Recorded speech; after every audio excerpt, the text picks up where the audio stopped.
friends with Canada's best. From east to west, there and back. Eat North Variety Pack. 'Cause variety's the spice of life.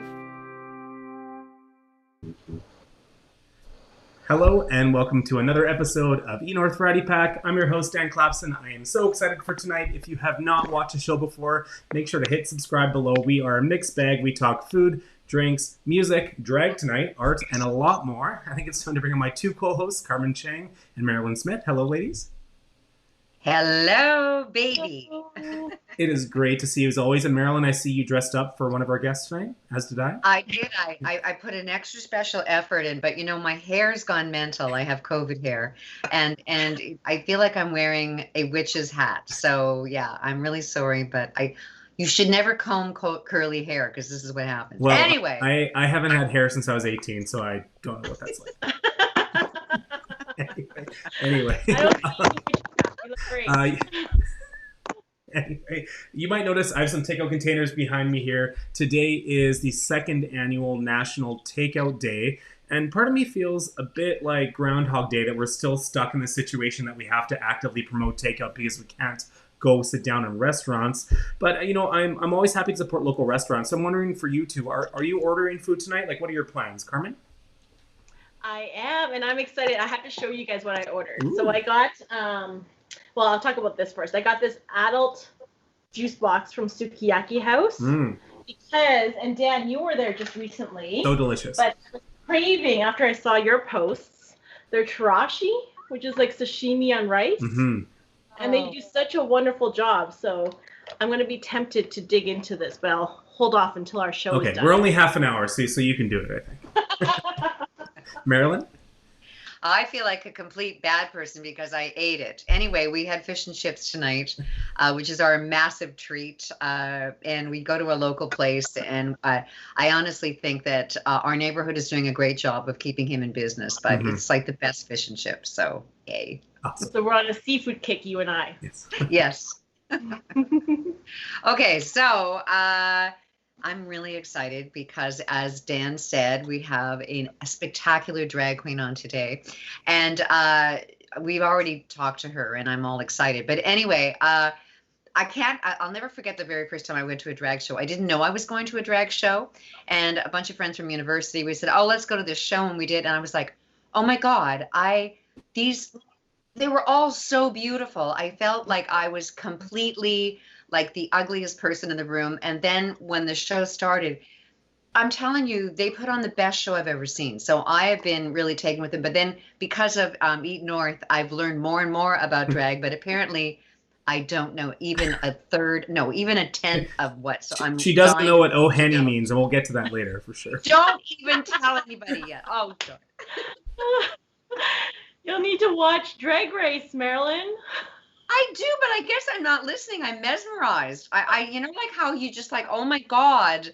And I feel inadequate. As I feel inadequate as a human when I watch the drag. Well, perhaps you to drag queens, me to your hair. Maybe that's like a good comparison. Oh, It is such a culture, and I'm excited as well because I do love drag culture and the art form that is drag.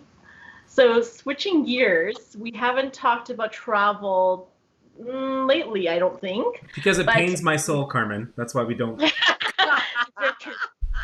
the company that I work with, we've had some nice chats with our chief medical officer, and he shared some really awesome information just around vaccines and the rollout. And it sounds like, we're making a lot of progress. So I just want to know from both of you, when you're vaccinated, where's the first place you're going to go? I'm going to jump in first. Okay. So a couple of years ago, Scott and I decided we want to see all of Canada. And we were going to go to the Yukon, and that was supposed to be last year. And then it was going to be this year. And so I think when this is all done, our first trip that we're going to plan is to go to the Yukon. And I'm really excited because it'll be like part of the last part of the country that we've seen, but we haven't seen a lot of it together. So we're going to go to we've been to Newfoundland together, and we're right across Canada.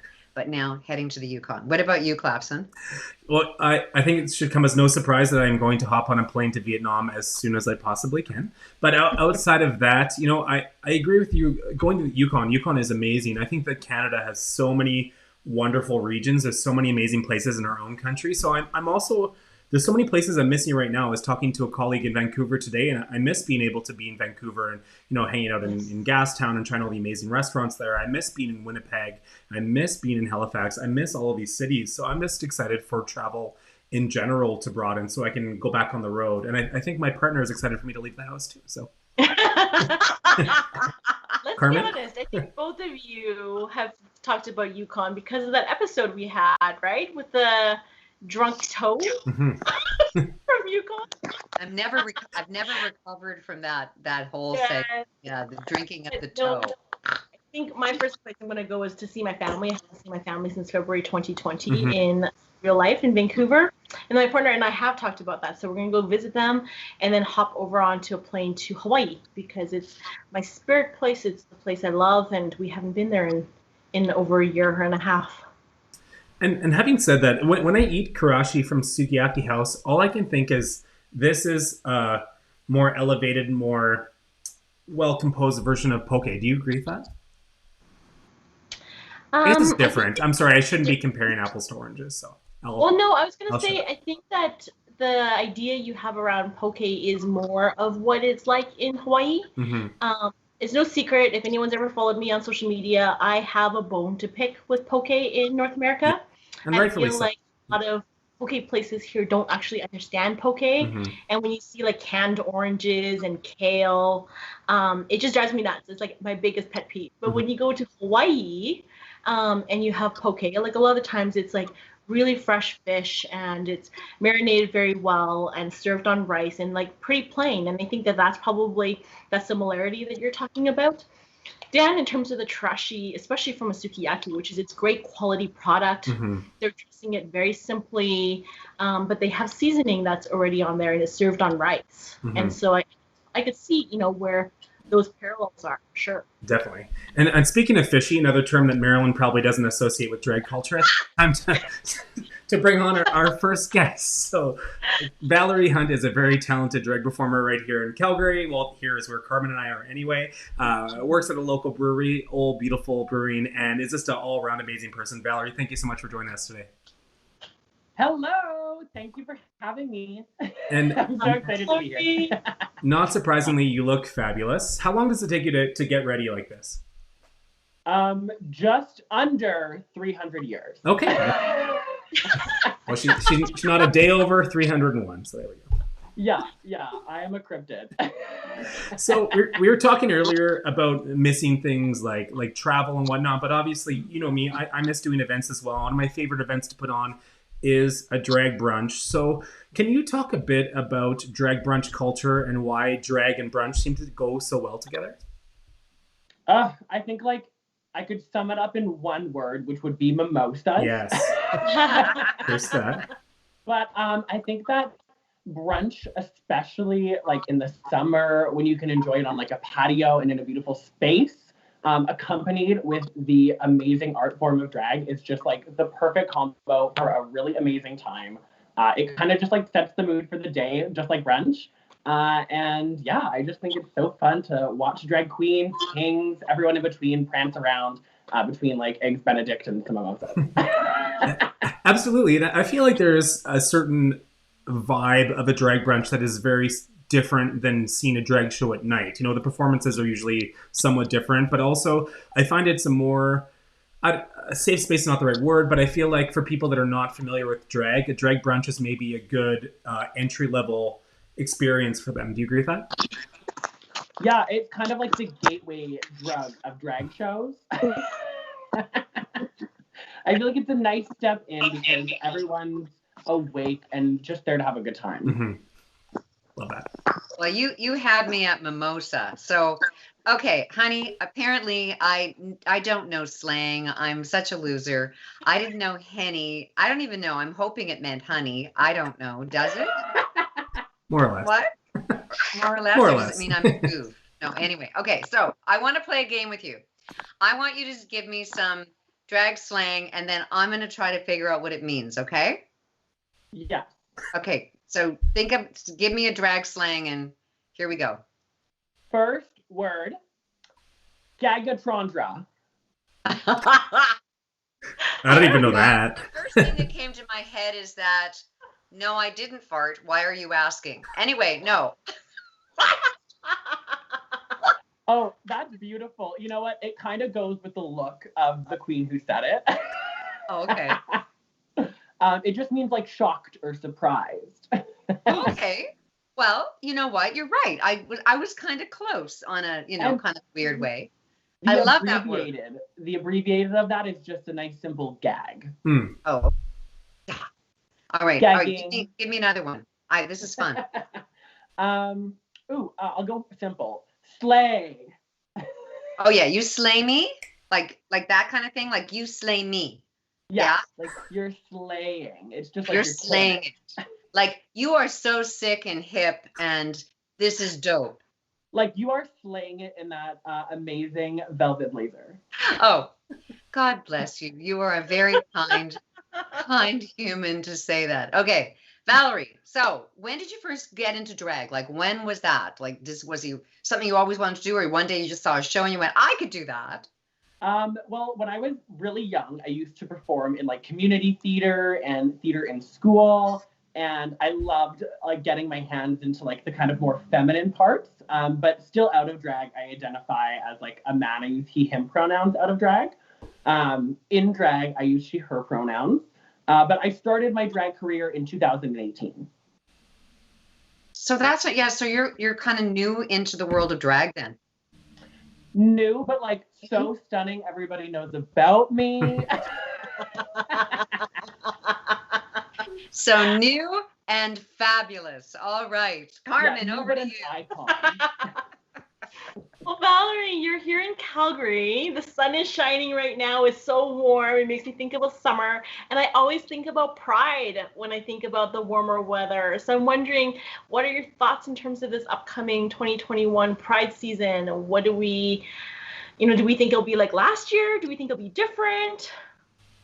I have a lot of hopes and a lot of thoughts for Pride this year, but I really hope that we can get to a place where enough people are vaccinated and we're following safety procedures properly, where we can enjoy some drag and some queer entertainment, maybe in a park or outside or on a patio, maybe a drag brunch here or there. But I really just want to get to the point where artists and performers can continue to create and do what they do best and celebrate queer life.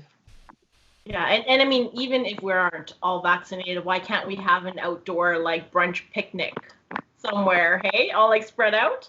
Yeah, Mama, the patios are open. Let us perform.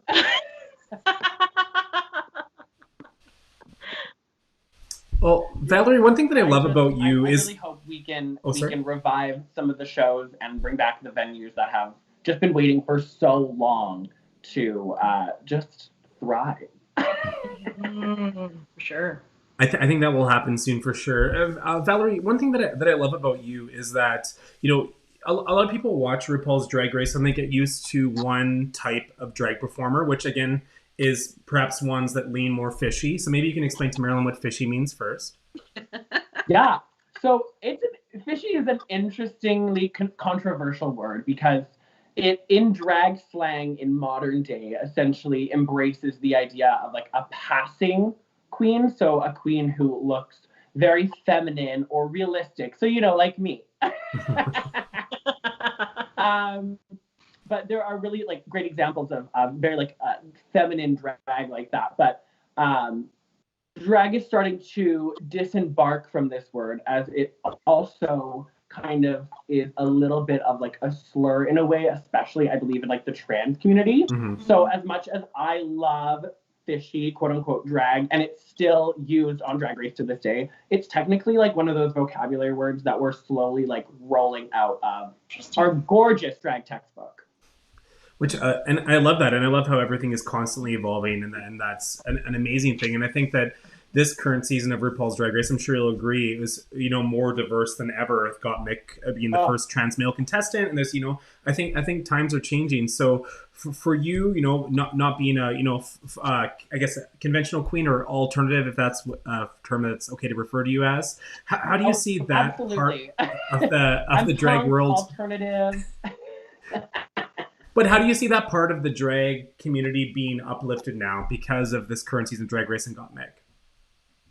Oh my God, it's insane. I mean, like, it's so nice to have trans mask representation on the show, and then trans mask representation that like has such beautiful, feminine, fun drag. So I think Gottmik is really pushing boundaries in the sense of what people and drag artists think they can do and can do.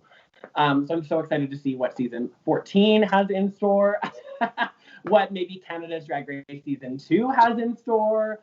Like, I'm just so excited to see that platform be raised for so many more artists. Like, TV shows like Dragula have done it for a couple years now.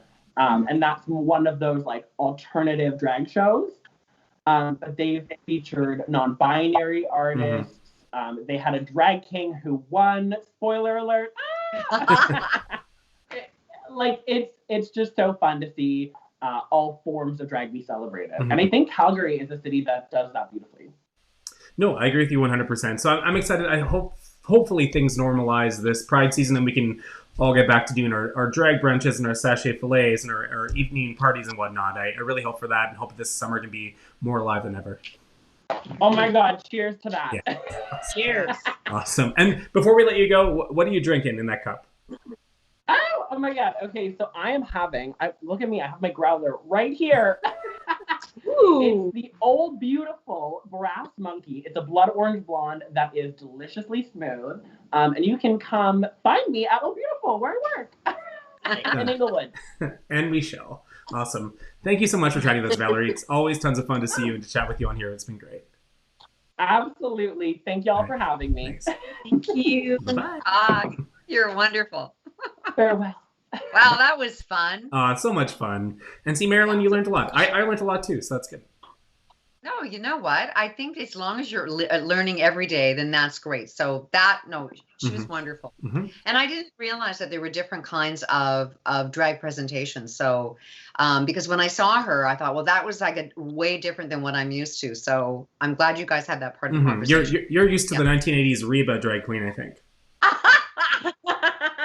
The female impersonator. And there is nothing wrong with that. Again, drag is a spectrum, and there's so many talented performers from one end to the other. And I think you were slagging my age. So you know what? We are going to have a discussion about this. and that seems like a perfect time to segue to our musical guest. So, but before we bring Chloe Albert on, who is a Juno nominated artist out of Edmonton, we're going to watch a lyric video for her current single, Come Around Again. It's an amazing song, and I can't wait to talk to her.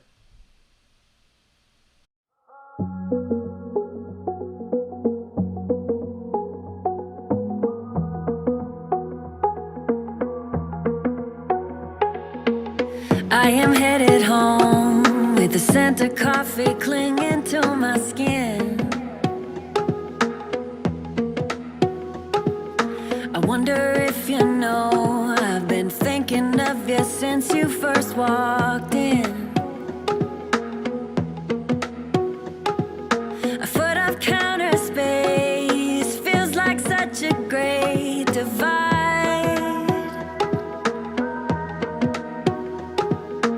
Every time you go, I'm left with one thing on my mind.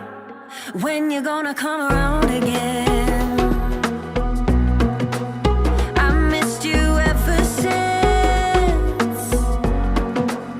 Will I ever get another chance?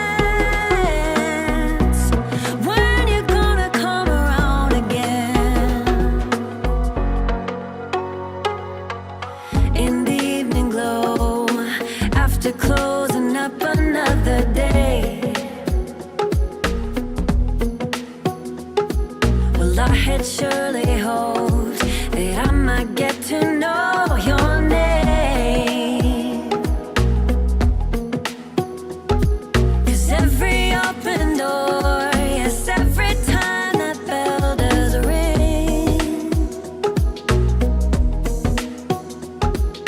I look up for you, but I'm just left wondering when you're gonna come around again.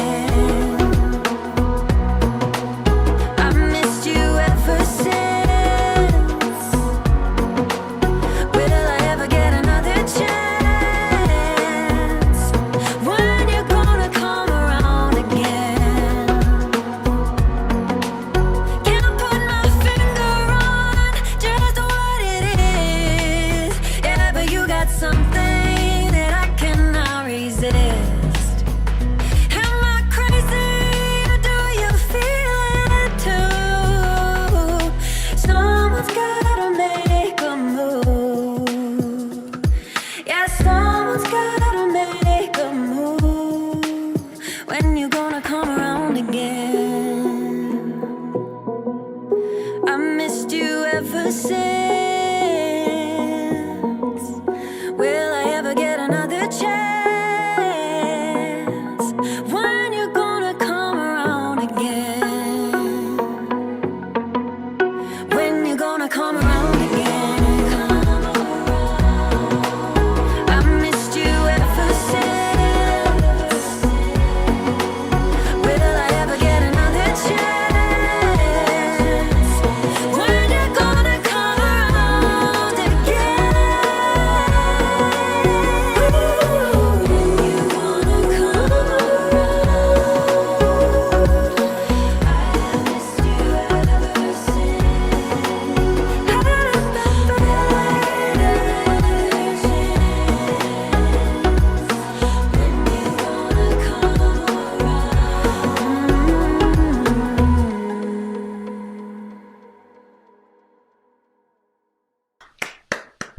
I love that song so much. Chloe Albert, thank you so much for being on the show with us. Thank you so much for having me. So you haven't put out music for quite a while. It's been 8 years. And the two songs that you put out this year are quite different in how they sound. So what can we expect from your album when it comes out on April 23rd? Yeah, that's a good point. It's a loaded question. Oh, do I have a weird effect on my camera? What's going on? Yeah, it's a 6-song album, so it's kind of one of the shorter albums I've done, but it's a really eclectic mix. I have, like, as you mentioned, the first single, Die Trying, is kind of a folk country rock thing. And then this one is a little bit of a more pop production. Actually, I think the rest of the songs kind of lean more towards what I've done in the past, which is kind of, singer-songwriter folk. Amazing. And do you find when you're putting out music, if you haven't put out music for, again, 8 years, do you find it's more or less pressure with what you're putting out, as opposed to someone putting out a song every year or year and a half? Right. It's funny that thing that exists, the pressure to continue to just output. And I never felt pressure to do that. It just never affected me, I guess. But I guess 8 years is a really long time. So I do remember feeling like, as always, you want to put out, what your best work is at the time. So, I guess not any pressure, just excitement. Absolutely. And I think you should be, I'm excited. So I assume you're more excited than me. So anyway, Mairlyn? So, okay, so it begs me to ask the question, and if I'm asking something too personal, you can tell me to take a flying, but why 8 years between your last song and this one? I mean, if it was a personal reason, you can tell, whatever, but I'm just curious. No worries. It's funny because, like, every time I still hear 8 years, like, it just sounds crazy. And it doesn't feel like that long because, the time has flown. But, like, after my last album, I was really, really, really busy, just like playing all the time, touring. I started another band the same year I put out my last album. So I have this band called the Carolines, and we do, we sort of occupy a different part of the music industry. We do like a lot of corporate functions and parties and weddings and stuff like that. So I was just really, really incredibly busy. And also the year after, or maybe it was 2 years after I put out that last album, I got pregnant with my first son, and now I have 3 boys. So it was just all the babies were being made and raised. So it's just gone by really fast.